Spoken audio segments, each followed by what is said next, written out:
नमस्कार दोस्तों, शिक्षा सोपान के इस एजुकेशन चैनल पर आपका एक बार फिर से स्वागत है, अभिनंदन है।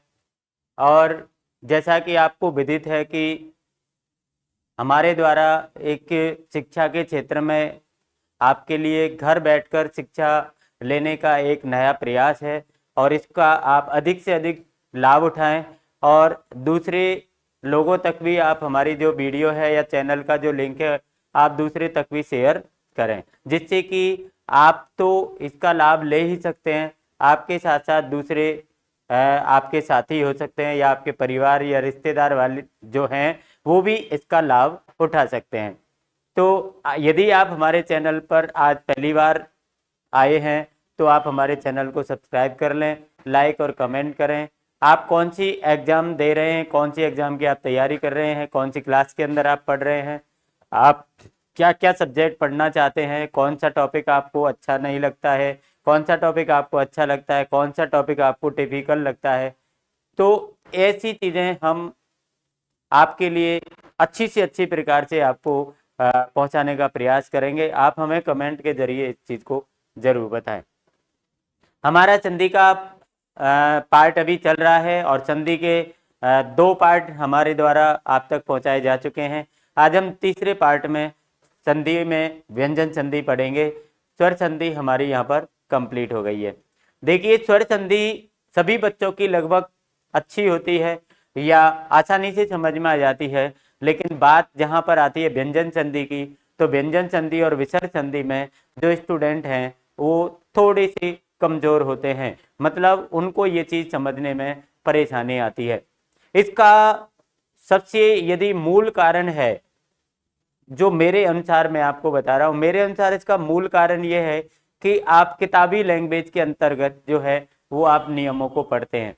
यदि आप इन्हीं नियमों को एक सरल रूप में पढ़ें, एक ऐसे रूप में पढ़ें जो आपकी खुद की लैंग्वेज है और एक उसका सीधा सा रूप है। देखिए, किसी भी सेंटेंस को हिंदी के अंदर किसी भी बात को मैं एक बहुत नॉर्मल तरीके से भी आप तक पहुंचा सकता हूं और एक मैं आपको बहुत कठिन से कठिन स्तर से भी आप तक मैं पहुंचा सकता हूं। इसके 2 तरीके आपके सामने रहते हैं। तो यहाँ पर मैंने आपको सरल से सरल तरीके से व्यंजन संधि समझाने का प्रयास किया है।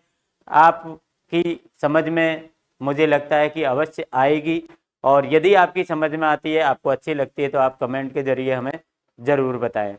तो चलिए शुरू करते हैं हम व्यंजन संधि।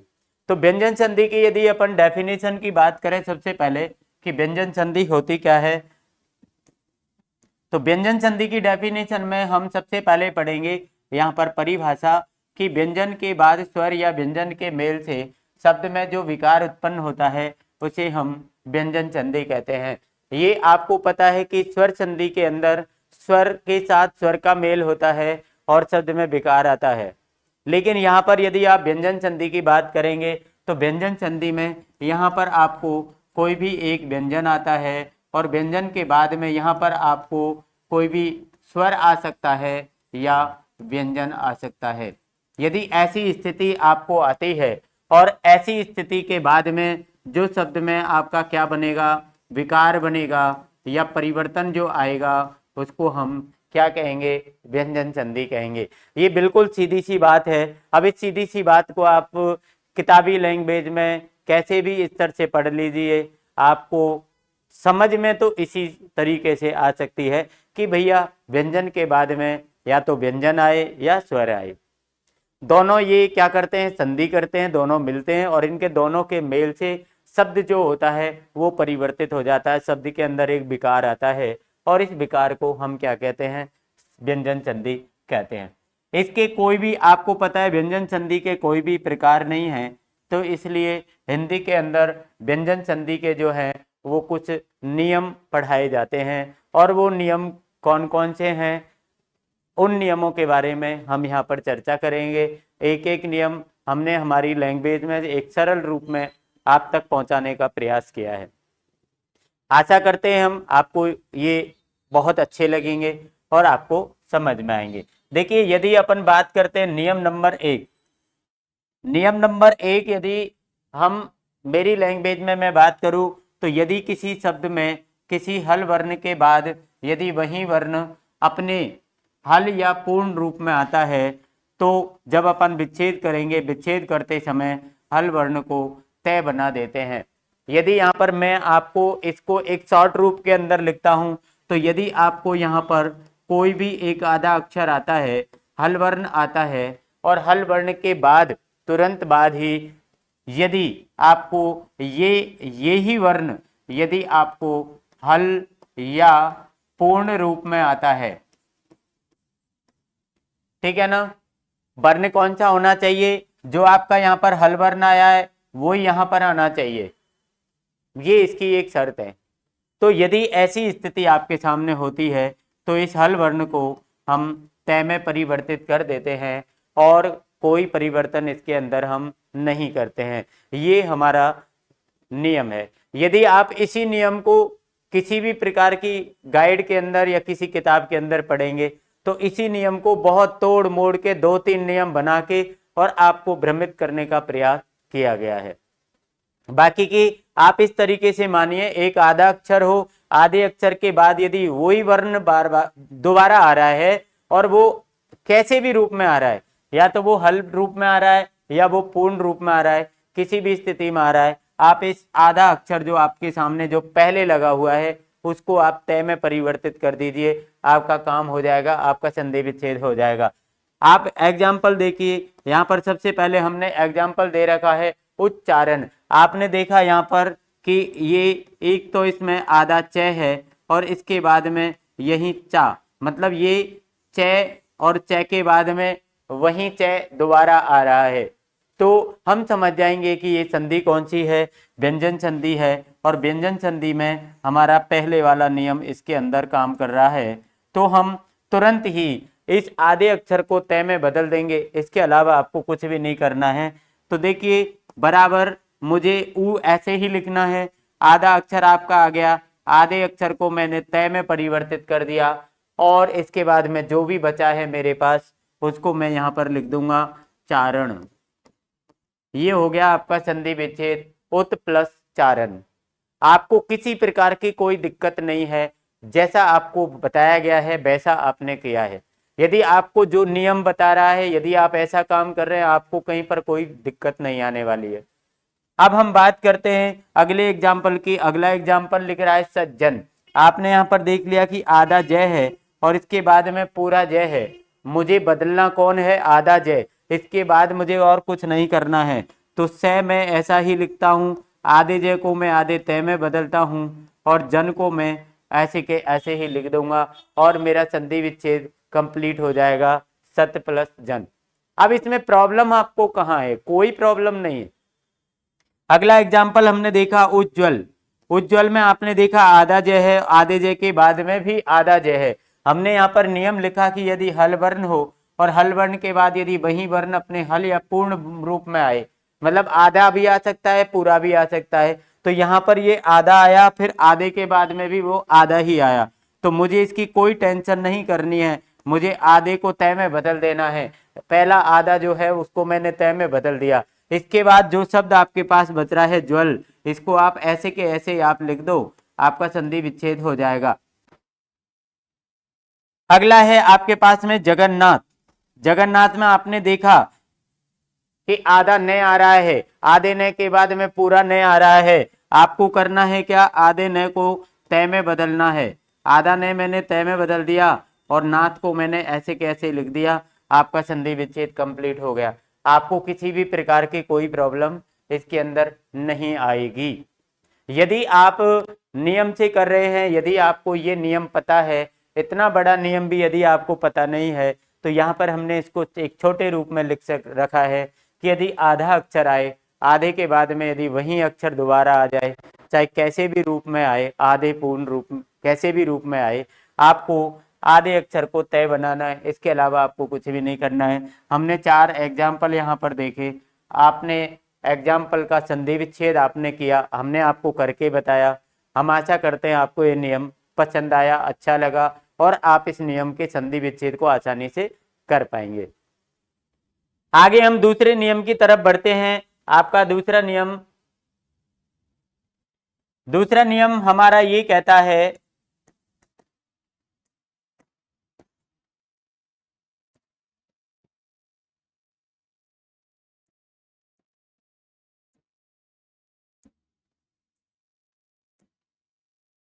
दूसरा नियम हमसे कह रहा है कि यदि किसी शब्द में किसी वर्ग का तृतीय वर्ण आवे, क्या आवे, तृतीय वर्ण आवे, तो विच्छेद जब आप करेंगे तो उसे उसी वर्ग के प्रथम वर्ण में बदल देंगे, उसी वर्ग के प्रथम वर्ण में उसको हम बदल देते हैं।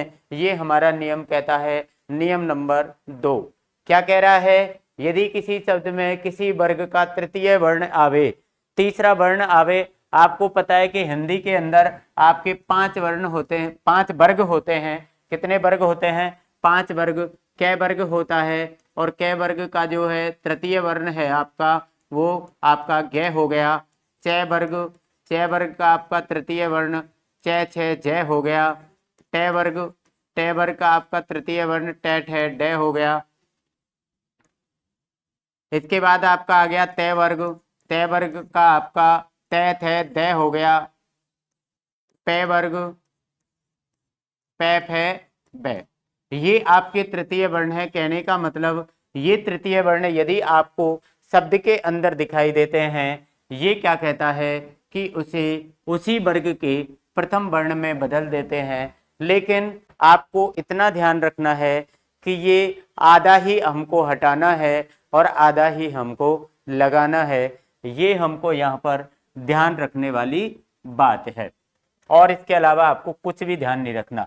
जैसे कि माना कि आपके पास गे आया, जब हम संधि विच्छेद करेंगे तो गे को हम इस गे को ऐसे हटाएंगे आधे को, और इस गे को हम इस कै में बदल देंगे।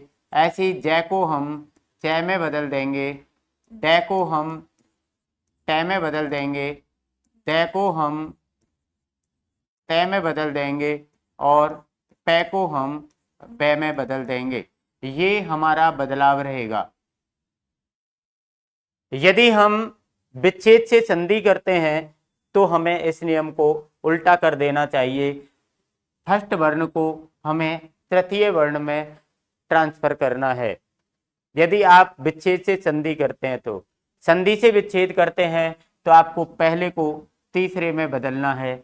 जैसे आपके पास यहाँ पर एग्जाम्पल हमने दिए हैं, जगदम्बा। जगदम्बा में हम देख रहे हैं, देखिए ज्यादातर इसमें आपको ऐसे शब्द आएंगे, ऐसे एग्जाम्पल आएंगे, ज्यादातर उनमें एक से अधिक आपको तृतीय वर्ण दिखाई देंगे। लेकिन एक ही तृतीय वर्ण ऐसा होगा जहां से आपका संधि विच्छेद सही होगा, जहां से आपका संधि विच्छेद बिल्कुल शब्द का अर्थ जो है वो बिल्कुल सही आएगा, वो एक ही स्थान होगा। तो यहां पर देखिए जगदम्बा में जय भी आपका तृतीय है, गे भी आपका तृतीय है, द आपका तृतीय है, और बे आपका तृतीय है। 4 वर्ण जो है इसके अंदर तृतीय वर्ण है। तो हम कौन से वर्ण को जो है वो हम प्रथम वर्ण में बदलेंगे, ये हमको देखना पड़ता है। हमको उस शब्द का अर्थ जो है वो देखना पड़ता है। यहाँ पर हम देखते हैं कि यदि हम जय को बदल देते हैं, जय किसके अंदर बदलता है, च के अंदर, तो ये हो जाएगा च प्लस अगदम्मा। ये क्या हो जाएगा, च प्लस अगदम्मा, जो हमें पता है कि ये इसका सही नहीं है। यदि हम इसको गे से बदलते हैं तो ये हो जाएगा जक प्लस अदम्बा, ये हो जाएगा जक प्लस अदम्बा। ये भी हमारा जो है संधि विच्छेद राइट नहीं है, सही नहीं है। अब हम तीसरे की तरफ जाते हैं, तय। और तय, द को हम किस में बदलेंगे, तय में। द को हम किस में बदलते हैं, तय में। तो ये हो जाएगा जगत प्लस अंबा। ये हमारा जो संधि विच्छेद है वो अर्थ इसका बहुत सही बैठ रहा है और शब्द का अर्थ परिवर्तित नहीं हो रहा है। तो ये हमारा संधि विच्छेद आपका सही हो जाएगा, और इसका संधि विच्छेद हो जाएगा जगत प्लस अंबा।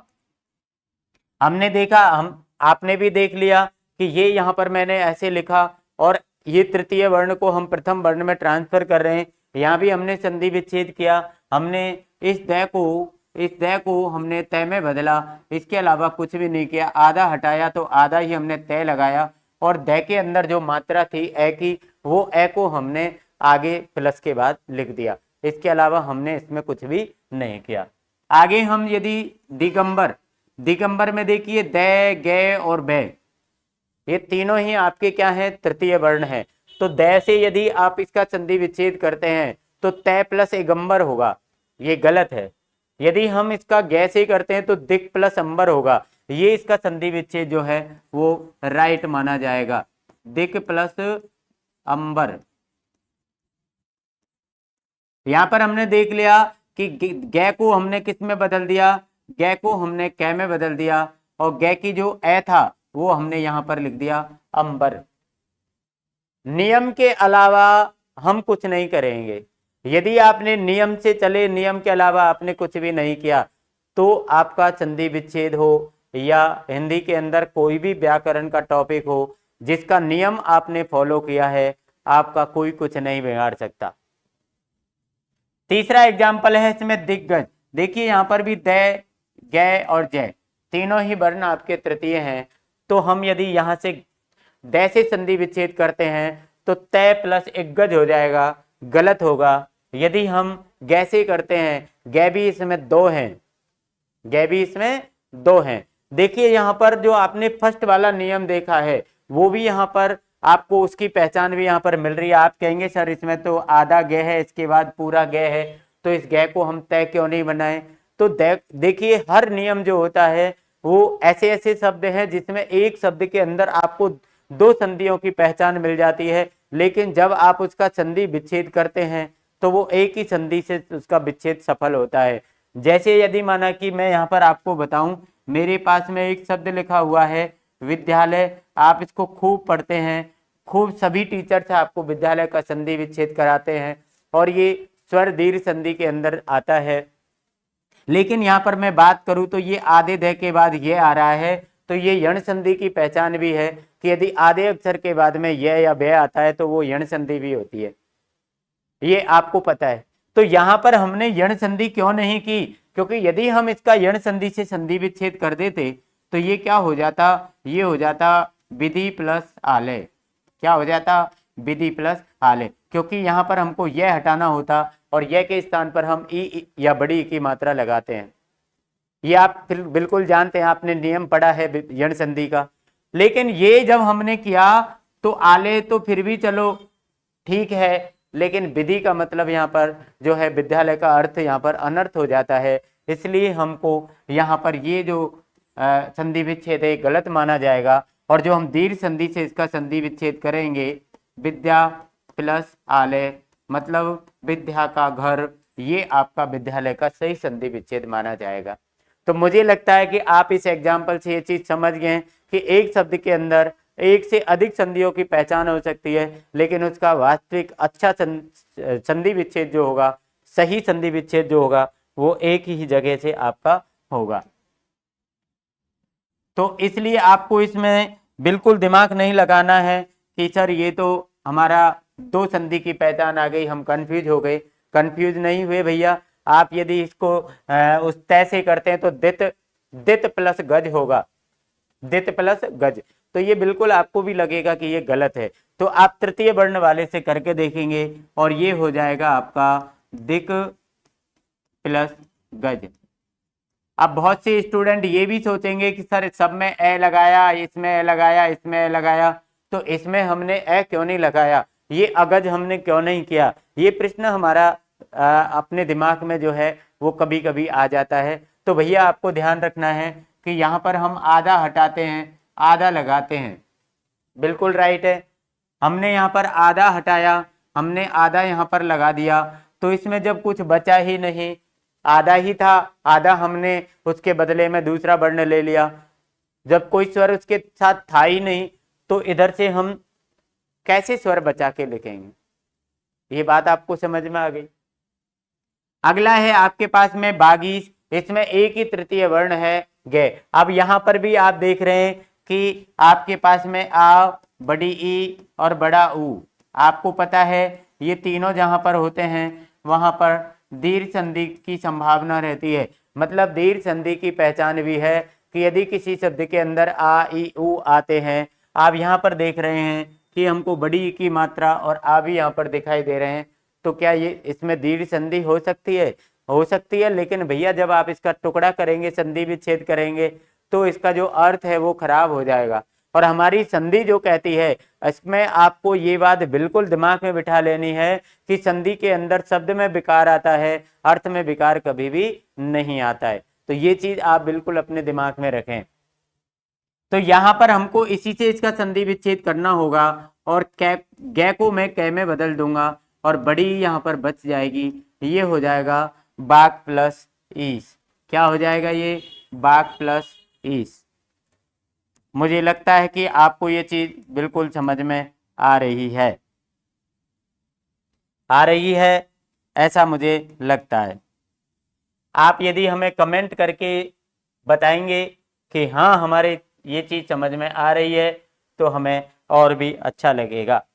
यदि आप कमेंट हमें करते हैं तो हमें एक उसका एक अपने आप में एक कॉन्फिडेंस जो होता है वो हमारा बहुत बढ़ता है कि चलो हमने कोई चीज किसी भी स्टूडेंट के लिए तैयार की, उसको बताई और उसको वो चीज अच्छी लगी, उसको वो चीज समझ में आई। अगला नियम हम पढ़ते हैं, नियम नंबर 3। आपका कहता है कि यदि किसी शब्द में न के बाद में आता है तो विच्छेद करते समय न को हम तय बना देते हैं। इसमें यदि आप इसमें शॉर्ट में इसको पढ़ते हो तो इसका मतलब ये हुआ कि न के बाद आपका क्या आया? मैं। यदि ऐसी स्थिति आपके सामने आती है तो आप न को तय में बदल दो, इसके अलावा आपको कुछ भी नहीं करना है। जैसे यहाँ पर हमने एग्जाम्पल यहाँ पर दिया सन्मार्ग। आपको पता है कि सन्मार्ग में आधा न है, आधे न के बाद में आपका मैं आ रहा है, तो हमने नियम क्या बताया? आधे न को किस में बदल देंगे? तय में बदल देंगे और ये हो जाएगा आपका सत प्लस मार्ग। क्या हो जाएगा? सत प्लस मार्ग हो जाएगा। ये देखिए हमने इसमें कुछ नहीं किया है, आप भी इसमें कुछ मत करिए। जो नियम आपसे कहता है ये कहता है कि आप ये हटा दो, ये लगा दो, हमने वही हटा दिया, वही लगा दिया। मेरी मर्जी इसमें कुछ नहीं चल रही है, आपको अपनी मर्जी भी इसमें कुछ भी नहीं चलानी है। और यदि आप भैया अपनी मर्जी चलाते हैं या मैं मेरी मर्जी चलाता हूं तो 100% आपका काम गलत होगा, क्योंकि कुछ चीजें नियम के अकॉर्डिंग चलती हैं, बिना नियम के कुछ चीजें नहीं चलती हैं। तो बिना नियम के जो चीज नहीं चलती है तो नियम से ही चलेगी भाई। नियम आप फॉलो करो, आपको कोई गलती नहीं। नियम आप तोड़ दोगे कहीं ना कहीं आपको समस्या आ जाएगी। अगला हमारे पास में एग्जाम्पल है चिन्ह में। इसमें आधा ने है, ची मैंने लिखा, आधे ने के स्थान पर मैंने तय लिखा और इधर मय लिख रहा है, मैंने मय लिख दिया, ऐसा का ऐसा ही। अगला हमारे पास एग्जाम्पल है तन में, तय मैंने लिखा, न के स्थान पर मैंने तय लिखा और मय मैंने ऐसे ही लिख दिया। ये यहाँ पर तत् प्लस हो गया मय। अगला एग्जाम्पल हमारे पास था उन्मुख। ये हो गया आपका उत प्लस मुख। ये हम समझ गए कि आपके पास आधा न था, आपने न को तय में बदला और मैं को आपने वो मुख को आपने ऐसे कैसे ही लिख दिया और हमें कुछ करना ही नहीं था, क्योंकि यहाँ पर हम पढ़ चुके थे कि यदि आधे न के बाद में आता है तो आधे न को हम तय में बदल देते हैं। ये चीज आपको समझ में आ चुकी है। अगला नियम हम पढ़ते हैं। अगले नियम के अंदर नियम नंबर आपका है 4। नियम नंबर 4। नियम नंबर 4 के अंदर हमने यहाँ पर आपको डिटेल न दे करके एक सूत्र टाइप में आपको यहाँ पर लिख कर दिया है और इसको आप थोड़ा सा समझ लीजिए। ये विच्छेद से संधि की और ये नियम चलने वाला है। ये यहाँ पर आपको यदि प्लस से इधर आपको तय और दय मिल जाता है और प्लस से इधर आपको यदि सय मिल जाता है तो आप इस प्रकार से आप इसको बना देंगे। किस प्रकार से बनाएंगे कि जो आपके पास में तय और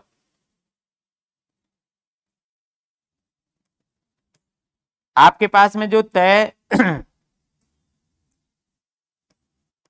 तय या दय जो आपके पास में आया है इसको हम किस में ट्रांसफर कर देते हैं? सय में ट्रांसफर कर देते हैं और चय में इसको हम ट्रांसफर करेंगे चय में और जो आपके पास इधर छह आया है इसको हम ट्रांसफर करेंगे छह में। यहाँ पर हमने लिखा कि ये जो तय और दय है ये आपका चय में बदलेगा, ये जो छह है ये आपका 6 में ट्रांसफर हो जाएगा, से जो है आपका 6 में ट्रांसफर हो जाएगा। ये यहाँ पर जो एक नियम इसी का और होता है, इसमें भी यहाँ पर 6 और 6 आता है। इस नियम को मैं आपको पहले ही बता देता हूँ कि भैया यहाँ पर कोई भी स्वर आएगा, स्वर का मतलब व्यंजन के बाद जो स्वर में मात्रा लगती है वही स्वर आपको दिखाई देगा, और स्वर के बाद यहाँ पर आपको 6 आएगा। लेकिन जब आप इनको जोड़ेंगे तो इसके अंदर दोनों के बीच में, इन दोनों के बीच में क्या हो जाएगा, 6 का आगम हो जाता है। दोनों के बीच में क्या आ जाएगा, आधा 6 आ जाएगा। ठीक है, जैसे हम इसमें दोनों के अलग अलग एग्जाम्पल देखते हैं। यहाँ पर हमने लिखा उत प्लस श्वास, ये कंपटीशन की दृष्टि से बहुत इंपॉर्टेंट एग्जाम्पल है। उच्छ्वास, ये उच्छ्वास कंपटीशन में आपको या किसी भी एग्जाम के अंदर आपको अधिकतर पूछा जाता है। इसका कारण क्या है उच्छ्वास का पूछने का, मैं ये भी आपको थोड़ा सा अभी पहले इसका हम संधि करते हैं, उसके बाद हम इसके बारे में बात करते हैं। तो देखिए यहाँ पर आपका आया तय और यहाँ पर आया आपका से, तो हमने तय को ऊ तो ऐसे ही लिख दिया, तय को मैंने किस में बदल दिया, आधे 6 में बदल दिया। यहाँ पर आया से को हम बदलते हैं, इस से को हम किस में बदलते हैं, 6 में। लेकिन यदि यहाँ पर से कैसा हो, आधा हो, तो मैं 6 को भी किस में बदलूंगा, आधे में। तो मैं यहाँ पर लिखूंगा 6, लेकिन 6 कैसा लिखूंगा, आधा। और वास यहाँ पर जो लिखा हुआ है इसको मैं ऐसे ही लिख दूंगा, ये शब्द बनेगा उच्छ्वास। यदि आपको ये परीक्षा में जब आता है उच्छ्वास, ऐसे ये आपको आता है, आपसे पूछा जाता है इसके अंदर कौन सी संधि है या इसका संधि विच्छेद क्या है। तो यदि आपको 6 और 6, आधा 6 और 6 आ रहा है तो संधि तो आपकी व्यंजन है, लेकिन आपको जब इसका संधि विच्छेद करते हो तो यहाँ पर एक छोटी सी समस्या ये होती है कि 6 के नीचे हलंत लगा होता है, और कई बार ऐसे होते हैं कि हमारे जो स्टूडेंट होते हैं वो 6 के हलंत को नहीं समझ पाते हैं और 6 को से में ट्रांसफर कर देते हैं, मतलब पूरे से में ट्रांसफर कर देते हैं, और उनका जो संधि विच्छेद है वो गलत हो जाता है। आगे हमारा है सत्य प्लस शास्त्र, ये तय आपका आ गया, आगे से आया, तो तय जो है इसको तो मैं ऐसे के ऐसे यहाँ पर लिख देता हूँ। ठीक है, तय को मैं किस में बदल दूंगा, आधे 6 में। से को मैं किस में बदल दूंगा, 6 में। इसमें आ की मात्रा लगी है, मैं भी लगा दूंगा, और आपका ये हो गया सत्शास्त्र। सत्शास्त्र ये भी आपको परीक्षा के अंदर खूब पूछा जाता है। यदि आपको ये छोटे छोटे एग्जाम्पल आप आसानी से कर पाते हैं तो आपको किसी भी प्रकार की कोई समस्या नहीं रहने वाली है। इधर हम एग्जाम्पल देखते हैं अनु प्लस छेद। यहाँ पर आपने देखा एक स्वर है, यहाँ पर भी क्या है, स्वर है, और इधर आप देखेंगे तो यहाँ पर स्वर नहीं है, यहाँ पर स्वर नहीं है, यहाँ पर आपको स्वर नहीं मिलेगा। यहाँ पर जब आपको स्वर आता है आपको कुछ नहीं करना है भैया, किसी भी प्रकार की कोई चेंजेज नहीं है, केवल दोनों के बीच में आपको आधा च लगाना है। जैसे अनु मैंने यहाँ पर लगा दिया, आधा च मैंने लगा दिया, और छेद यहाँ पर लिखा है वो मैंने लिख दिया, ये हो गया अनुच्छेद। ऐसे यहाँ पर मुझे परी और आधा च लगाना है, ठीक है, और छेद मुझे ऐसे ही लिखना है, ये हो जाएगा आपका परिच्छेद। ये आपको एग्जाम्पल समझ में आए। आगे भी इसमें और दो एग्जाम्पल आपके और हैं जो भी आप देख लीजिए। ये वाले एग्जाम्पल भी आपको इसी नियम के हैं। यहाँ पर हमने देखा ये तय है, ये तय है, ये सह है, ये सह है। हमारा नियम आपसे ये कहता है कि तय को आप किस में बदलोगे, आधे च में। सह को आप किस में बदलोगे,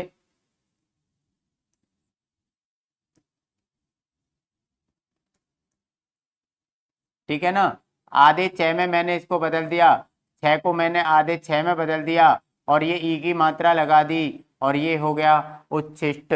उच्छिष्ट शब्द आपका इससे बनेगा। यहाँ पर हम देख रहे हैं तत्, तो तय तो मैं लिखूंगा ही, ये इसके बाद में तय आ रहा है तो इसको मैं 6 में बदलूंगा, से को मैं 6 में बदलूंगा, ऊपर अनुस्वार लगा है तो मुझे वो लगाना है, और ये बन जाएगा तत्शंकर। इधर हम यदि आते हैं, यहाँ पर आपको दिख रहा है यहाँ पर दोनों जगह स्वर है, और स्वर होते हैं, स्वर के बाद में 6 होता है, तो हम समझ जाते हैं कि दोनों के बीच आपको आधे च का आगम करना है और ये हो जाएगा आपका तरुज छाया। क्या हो जाएगा? तरुज छाया। ये आपका हो जाएगा आच्छादन। क्या हो जाएगा? आच्छादन। ये आपके संधि विच्छेद, संधि जो है वो राइट हो जाएगी। आपको समझ में आ रहा है तो आप हमें कमेंट के द्वारा बताते रहें। नियम नंबर 5। नियम नंबर 5 हमसे कहता है कि यदि किसी भी शब्द में द के बाद ध आता है तो जब हम उसका विच्छेद करते हैं तो द को तय बना देते हैं और ध को है में बदल देते हैं। यहाँ पर मैं आपको शॉर्ट में इस चीज़ को बता देता हूँ कि यदि इस प्रकार की स्थिति आपके सामने आ जाती है या आपको इस प्रकार की स्थिति सामने आ जाती है तो इस स्थिति के लिए आपका ये नियम बनाया गया है। करना क्या है हमको? इस स्थिति में ये जो द है इसको हमें किस में बदलना है? तय में बदलना है। और जो आपका ये ध है इसको मुझे है में बदलना है। ये दो काम आपको करने हैं, दोनों बदलेंगे। क्या बदलेंगे? दोनों। द को आप तय में बदलेंगे, ध को आप है में बदलेंगे। जैसे कि इसके आप एग्जाम्पल देख सकते हैं। यहाँ पर मेरे पास लिखा हुआ है उद्धार। उद्धार, उद्धार में हम क्या करेंगे कि द को मैं तय में बदल दूंगा और ध को मैं है में बदल दूंगा। आ की मात्रा इसमें लगी हुई है, मैं भी लगा दूंगा।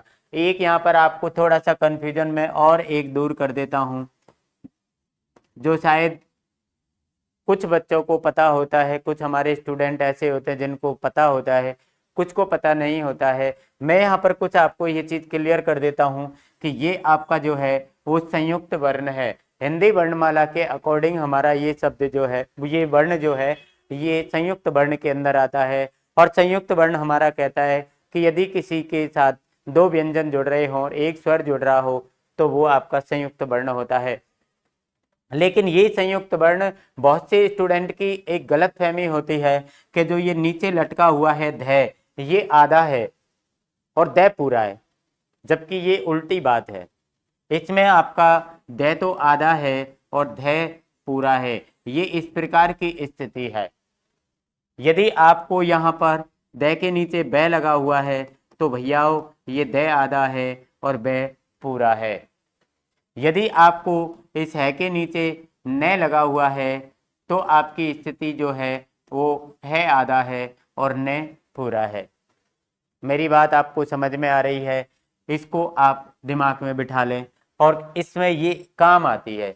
जैसे बहुत से बच्चे कह रहे हैं कि जब द के नीचे ध लग रहा है तो ध तो आधा है, इसमें द आधा कहाँ है? जबकि आपने नियम बताया कि आधे द के बाद ध आता है। भैया इसमें आधा द है, पूरा ध है। ये बात आपको ध्यान रखनी है। आगे हमारा उदाहरण आया उद्धरण। तो इसमें हमने ध को बना दिया तय और ध को बना दिया है और मैंने इसका संधि विच्छेद कर दिया उत प्लस हरण। बिल्कुल सीधा, सिंपल। आगे आपके पास आया पद्धति। पद्धति में ध को मैंने तय बना दिया और ध को मैंने है बना दिया और ये हो गया हति। ये हो गया पद प्लस हति। अगला मेरे पास था उद्धत। उद्धत में मैंने द को तय बनाया और ध को मैंने है बना दिया। ये हो गया उत प्लस हत। ये चारों संधि विच्छेद आपके आसानी से हो जाते हैं यदि आपको इसका नियम क्लियर पता है। नियम आपको अच्छी प्रकार से पता है तो आपको ये चीज क्लियर हो जाती है। आगे हम देखते हैं हमारा अगला नियम। हमारा अगला नियम, नियम नंबर 6 आपसे क्या कहता है? नियम नंबर 6 के बारे में हम पढ़ते हैं और नियम नंबर 6 जो है वो कहता है हमसे, थोड़ा बड़ा है, थोड़ा बड़ा तरीके से हमने लिखा है, लेकिन इसको मैं आपको एक छोटे से तरीके में भी आपको यहाँ पर समझा दूंगा। इसका कोई टेंशन आपको नहीं लेना है। पहले इसको पढ़ते हैं कि यदि किसी विच्छेद में मैं के बाद के आता है, कोई विच्छेद में, जैसे ये विच्छेद है, संधि में नहीं, कोई वर्ण आता है तो संधि जब आप करते हैं तो मैं को अनुस्वार बनाते हैं या उसी वर्ग के पंचम वर्ण में बदलते हैं। एक बात। दूसरी बात है कि यदि मैं के बाद कैसे मैं तक के वर्ण के अलावा कोई वर्ण आता है तो संधि करते समय मैं को अनुस्वार में बदल देते हैं। यहाँ पर आप देखिए दो स्थिति मैंने यहाँ पर बताई है, मैं के बाद आपको कैसे मैं तक, और मैं के बाद आपको इनके अलावा, ठीक है ना। मतलब यदि आपको मैं के बाद कोई स्पर्शी व्यंजन आता है, स्पर्शी व्यंजन होते हैं आपके 25 कैसे मैं तक, यदि इनमें से कोई भी आता है तो आपको इस मैं को किस में बदलना है, या तो आप इनको अनुस्वार में बदलेंगे या इसको आप पंचम वर्ण में बदलेंगे, ठीक है।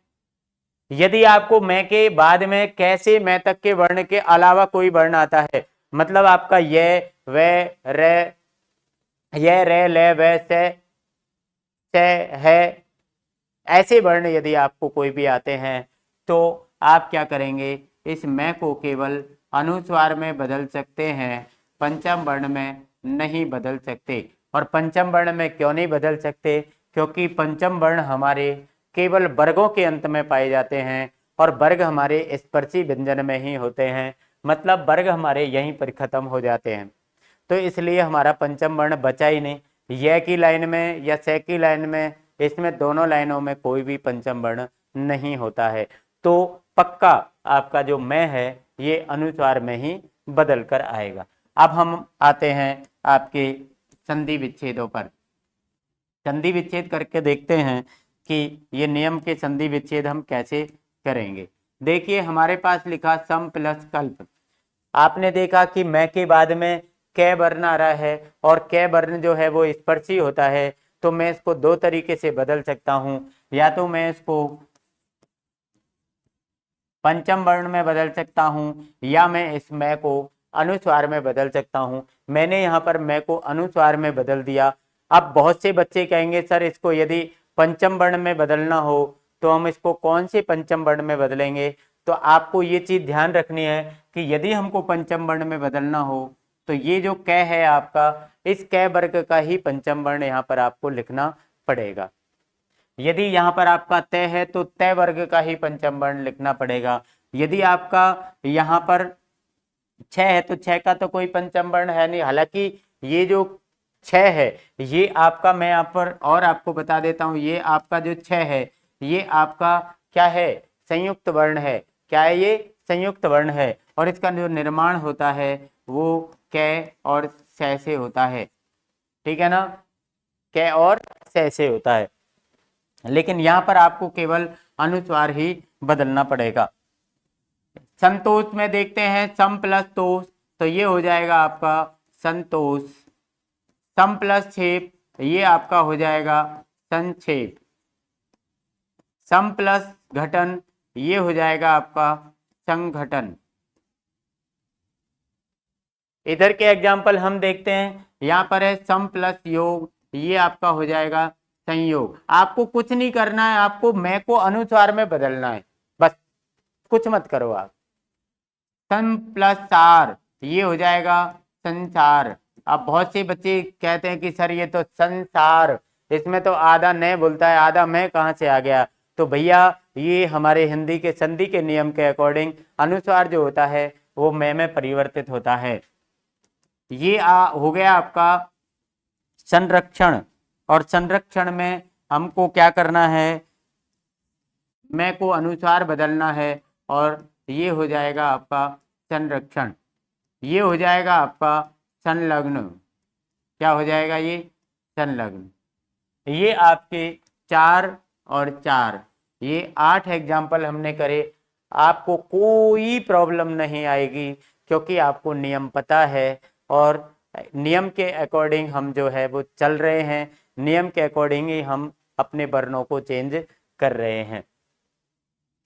आगे हमारा अगला नियम आपका जो आता है वो है 7वां, और 7वां नियम आपसे क्या कहता है इसके बारे में हम पढ़ते हैं कि ए बे आ के अलावा कोई स्वर आता है, इसके बाद से हो तो से के स्थान पर से षटकोण हो जाता है। तो यहाँ पर हम देखते हैं कि ये नियम कैसे काम कर रहा है। यहाँ पर देखिए, यहाँ पर आपको कोई भी एस ए या आ से भिन्न ए या आ से भिन्न कोई स्वर आएगा और इसके बाद में आपको यहाँ पर लिखा आएगा से। यदि ऐसी स्थिति आपको आती है कोई भी, तो जब आप इनको जोड़ते हो तो ये जो से है ये आपका से षटकोण में परिवर्तित हो जाता है। ये हमारा नियम है। देखिए कैसे होता है। यहाँ पर हमने देखा बी और यहाँ पर है आपका से सिलेट। आप बताइए बी जो है वो ए आ के अलावा स्वर है, मतलब ई स्वर आया तो ए आ के अलावा ही है, ए आ से भिन्न है। तो ये से जो है मैं यहाँ पर क्या कर दूंगा, बदल दूंगा और इसको ऐसे करके विषम कर दूंगा। क्लियर है। आगे है हमारा नी। यहाँ पर भी ई आ रहा है, ये से आ रहा है। मुझे कुछ नहीं करना है, से सिलेट को से षटकोण में मुझे ट्रांसफर कर देना है। अभिषेक, ये क्या आ गया आपका, अभी ये लिखना है। से को मुझे किस में बदलना है, से षटकोण में बदलना है। आपका संधि विच्छेद और संधि दोनों सही हो गई। ये आपका नी प्लस स्नात, तो मुझे ये से यहाँ पर क्या करना है, बदलना है। निष्णात मुझे करना है। आपके ये सभी संधि विच्छेद जो है वो आपके क्लियर हो गए। किसी प्रकार की कोई प्रॉब्लम? No problem.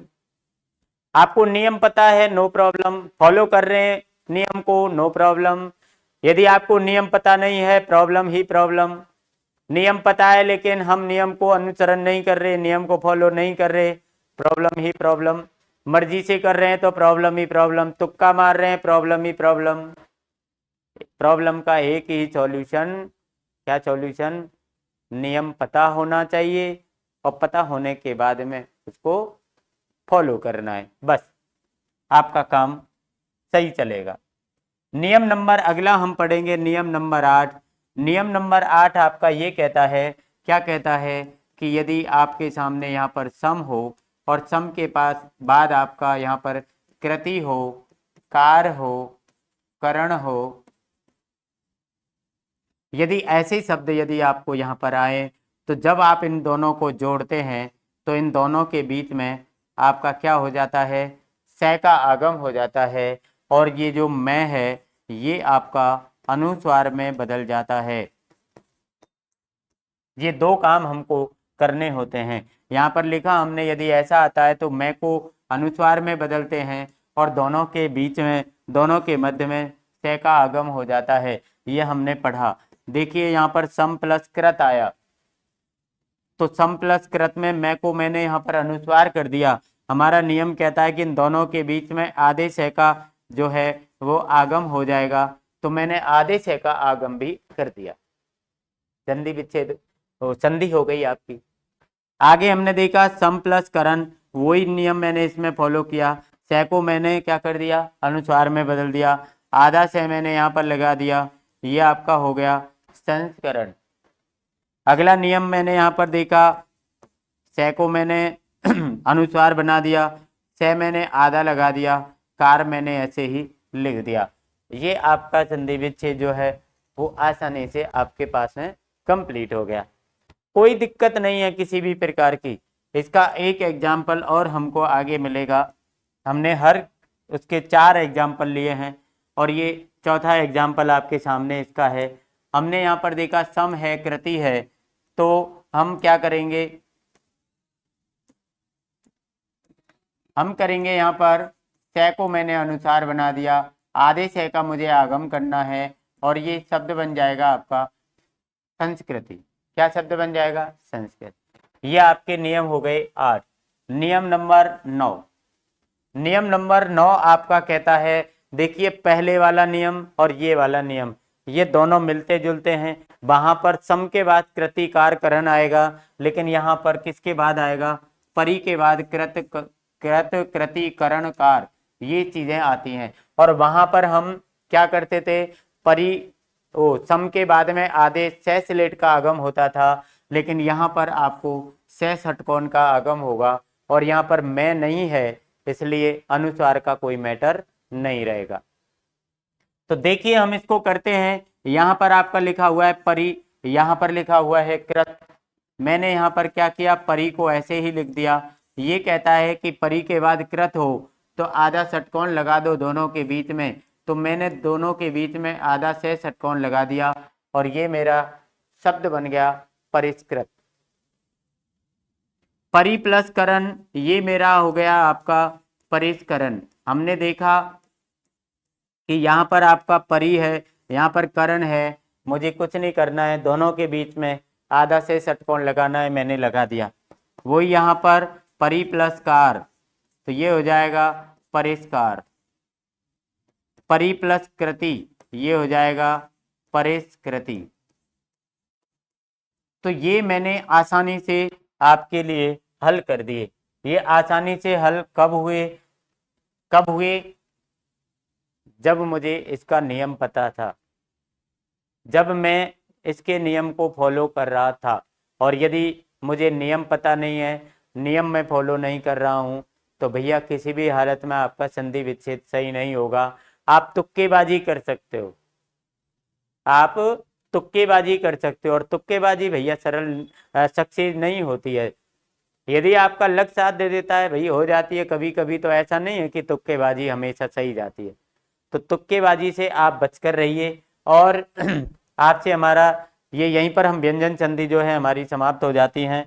और व्यंजन संधि में और भी आपको छोटी मोटी चीजें जो है वो बहुत सारे नियम जो इधर उधर के मिल जाते हैं, लेकिन मैं ये मानता हूं कि यदि आपने कम चीजें पढ़ रखी हैं और अच्छी चीजें पढ़ रखी हैं, तो मेरा मानना ऐसा है कि आप आसानी से उनको आप कर सकते हैं। ठीक है ना, आसानी से कर सकते हैं, कोई टेंशन वाली बात नहीं है। अब आपसे मेरा लास्ट अनुरोध ये है कि भैया हमारा जो शिक्षा सोपान का ये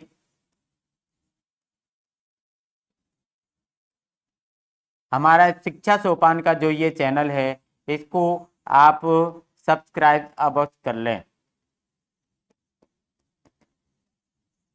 इसको आप सब्सक्राइब जरूर कर लें, लाइक भी कर दिया करो भाई, ठीक है ना, कमेंट भी कर दिया करो, क्योंकि लाइक और कमेंट से हमारा हौसला बढ़ता है। और भैया ज़्यादा से ज़्यादा लोगों तक इसको आप शेयर कर दो, ज़्यादा से ज़्यादा लोगों तक आप इसको पहुंचा दो। आप भी पढ़ो, दूसरों को भी पढ़ाई के लिए आप इस वीडियो को, इस चैनल के लिंक को आप शेयर कर सकते हैं, क्योंकि इससे आपको फ़ायदा तो है ही है, लेकिन आप एक फ़ायदा ये कर रहे हैं कि आपको आपके माध्यम से दूसरा व्यक्ति भी पढ़ पा रहा है। ठीक है, तो आज के लिए बस इतना ही।